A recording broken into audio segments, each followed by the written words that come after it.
अभी आप लोगों को एक राज की बात बताता हूँ। तो आज की इस वीडियो में हम जानने वाले हैं हम अपना बर्थडे क्यों मनाते हैं और कौन वो दुनिया का सबसे पहला आदमी था जिसने पहली बार अपना बर्थडे मनाया। और जो आप ये गाना सुनते हो ना, हैप्पी बर्थडे टू यू, अपने बर्थडे पर, इसका ओरिजिन क्या है। तो चलिए शुरू करते हैं। Everybody knows that I'm breaking down. Everybody knows I ain't faking now. Everybody knows my heart's vacant now. Yeah, she hates me now. I made mistakes, but now I don't ever wanna be alone. I don't really ever feel at home. अब जैसा कि आप सभी लोग जानते हैं, हम जब से पैदा हुए हैं उसके आगे आने वाले हर एक साल से हम अपना बर्थडे मनाते आ रहे हैं। और हम ये बर्थडे मनाते क्यों हैं? अब इससे पहले हम बात करें कि हम अपना बर्थडे मनाते क्यों हैं, चलिए जान लेते हैं हैप्पी बर्थडे टू यू इस सॉन्ग के पीछे का रहस्य। अब आपको ये जानकर के हैरानी होगी, जो इस song happy birthday to you आपने बर्थडे पर सदियों से सुनते आ रहे हो, वो एक ओरिजिनल ना हो करके बल्कि एक रीमेक सॉन्ग है। दरअसल ये जो सॉन्ग आप अपने बर्थडे पर सदियों से सुनते आ रहे हो, वो एक kindergarten melody good morning to you से इंस्पायर्ड टोन पर बना है।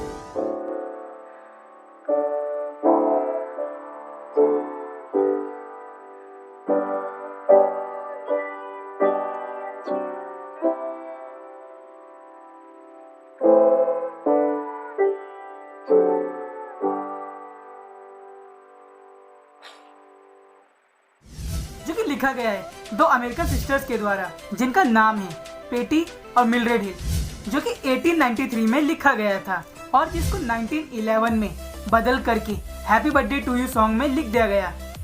तो अब क्योंकि ये सॉन्ग कॉपीराइटेड था, तो इस सॉन्ग के जो कॉपीराइट होल्डर थे उनको हर साल $2 मिलियन का फायदा होने लगा। लेकिन ये फायदा भी कब तक चलता, तो आखिर समय आ चुका था कॉपीराइट के खत्म होने का और इसी के साथ इस सॉन्ग को एक पब्लिक डोमेन के रूप में रजिस्टर कर दिया गया, which is free to use. और अब जानते हैं ये बर्थडे मनाने की प्रथा, इसकी शुरुआत कैसे हुई। ऐसा माना जाता है कि बर्थडे मनाने की शुरुआत जर्मनी से हुई थी, जहां पर लोग अपने बच्चों पर बुरी आत्माओं के साए को हटाने के लिए उनका बर्थडे मनाया करते थे और रोज रात को जोर से चिल्लाया करते थे हैप्पी बर्थडे। लेकिन ये तो बात है इस बर्थडे के बारे में जो कि हम सदियों से मनाते आ रहे हैं अभी की रीति रिवाजों के हिसाब से। मगर जब जर्मनी ने बर्थडे मनाने की शुरुआत की, ये कोई दुनिया में पहली बार बनाया गया बर्थडे नहीं था, बल्कि इसकी शुरुआत तो हो चुकी थी आज से करीब 3000 ईसा पूर्व से। और बाइबल का अध्ययन करने वाले कुछ विद्वानों का कहना है ये दुनिया में उनका जन्म नहीं था, बल्कि एक राजा के रूप में उनका जन्म था। कैसे, अभी एक्सप्लेन करता हूँ। प्राचीन समय में जब ग्रीक्स राजा बनने के लिए चुने जाते थे, यह कहे जब उनका राज्याभिषेक होता था, तो उनका ये मानना था कि ये उनके राजा के रूप में एक नया जन्म हुआ है, तो इसको वे अपने एक बर्थडे के रूप में मनाया करते थे। और केवल इतना ही नहीं, इसके आगे जो बर्थडे मनाया गया उसने एक अलग ही मान्यता को जन्म दिया। एंशिएंट ग्रीक्स का मानना था कि हर एक व्यक्ति में एक आत्मा होती है जो कि उसके जन्म के दिन उसका पीछा करती है, उसके साथ रहती है और सब कुछ देखती है। And the spirit of the birthday नामक बुक में कहा गया है उस आत्मा का भगवान के साथ में एक रहस्यमय रिश्ता था, जिसका जन्म उस व्यक्ति के जन्मदिन के साथ हुआ था। और इस पूरी हिस्ट्री को जानने के बाद आप सभी के मन में एक सवाल जरूर आ सकता है, भाई हम बर्थडे मनाते हैं तो काफी लोगों को उसमें इनवाइट भी तो करते हैं ना। और जब बात हो रही है ग्रीस के बारे में, तो वो कैसे भेजा करते थे एक इनविटेशन अपने बर्थडे का। तो इसकी शुरुआत हुई 100वीं ईस्वी में, जो कि भेजा गया था एक रोमन कमांडर की पत्नी के द्वारा।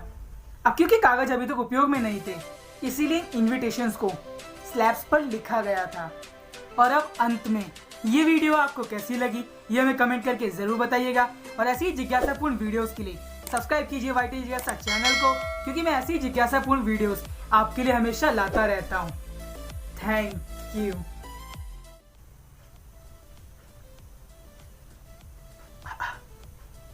Hello hello, mike testing. तो वीडियो शुरू हो गई। तो कैसे हैं आप सब?